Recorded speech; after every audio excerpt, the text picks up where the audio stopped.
Pipeline एक number वाटली. उद्या तिकडे वरचं वावर कोणती जात आहे ही? डवल. हा दवल आहे नाही का? अरे पण पाठीमाग पाऊस उघडला तेव्हा लोकांची दवल बारीक निघत होती ना. अजून किती होती रे? वरला कॅन्सल झालाय ना. बॅटरी अर्धी नाही बरं काही. नाही नाही स्वप्नील, ही दवल म्हणजे आता आपली व्हाईट फ्लॅश चालू आहे ना, आपली अशीच झाली. एवढलं मोठं कांदा आहेत.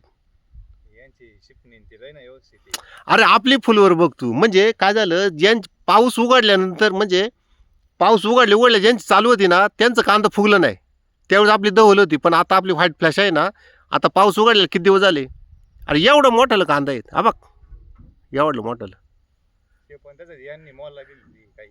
हा हा. आज मॉलवाली सकाळी घेऊन गेली 500 कांदा. बाकीचं मार्केटला नाही. अजून घ्यायचं तिथं वावर आहे घरापाशी.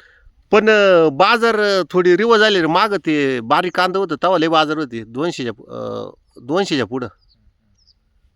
आता थोडी लेवल 160 असेल.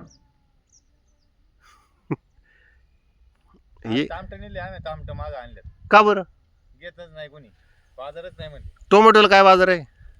त्यांनी 100 रुपये कॅरेट म्हणे, 100 ते 50 रुपये कॅरेट. मग किती कॅरेट नेलती तुम्ही? 22. सगळी घरी आणली का? घरी घेऊन आलं परत. मग घरी मी मनसर आणली पिंपळा फाट्यावर. कॅरी बॅग घेतल्या. हा. कॅरी बॅग भरून तरकारी मार्केटला नेले. मनसर मध्ये? मग दिले का तिथं? दिल्या तिला. मग काय भाव खपले काय आज कळालं. मग 50 रुपये कॅरेटनी मागत होती ज्यूसला. कुठं? नारंगावला? नारंगावला. ते त्याला जरा थोड्या चिरा होत्या जरा. काय टोमॅटो एक अर्धच होतं, पण काय शेतकऱ्यांनी काय करायचं सांगा. एवढे त्याला खर्च काय थोडा आहे का? कधी रफ का कोणत्या त्या 3 उभ्या करू आणि एक आतून टाकून एक पुढे देऊन टाकू. काय म्हणजे चपाती टाकत नाही का?